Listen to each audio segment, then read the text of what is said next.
Christa, om vir jou een voorbeeld te noem, waar ek nou werklik waar die temperament, as ek het so mag stel, van die Afrikaans sprekende ervaar het, was met die voorstel in 2000, waar die vorige minister Nathan Tetwa tydens die ondertekening van die aandeleooreenkomste. Die aandeleooreenkomste is basies waar ons as entiteit, publieke entiteit, kry 'n X bedrag geld, ons moet verantwoording doen vir daai geld, en ons teken 'n ooreenkoms, en ons stel vir onsself teikens, en daai prestasie-ooreenkomsplan word in die parlement voorgelê, en hele Suid-Afrika, die publiek kan dan vir ons verantwoordbaar hou om te sê, julle het beloof om vir 'n spesifieke finansiële jaar die volgende tekenstaal en dienste te lewer.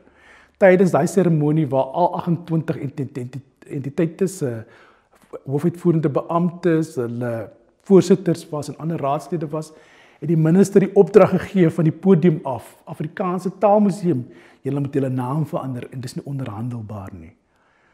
Christa, die gevolg was, en ek was so verbaas geweest, en dit was so blywend om te sien, hoe die Afrikaanse taalgemeenskap oor 'n wye spektrum by mekaar gestaan het en verenig het.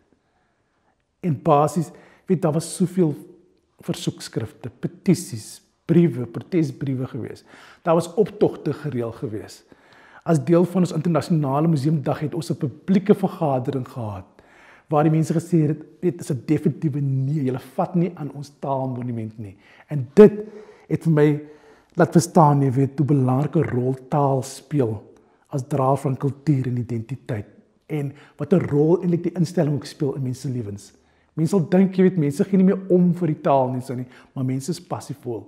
En hulle sal veg vir die taal, hulle is gedetermineerd en so.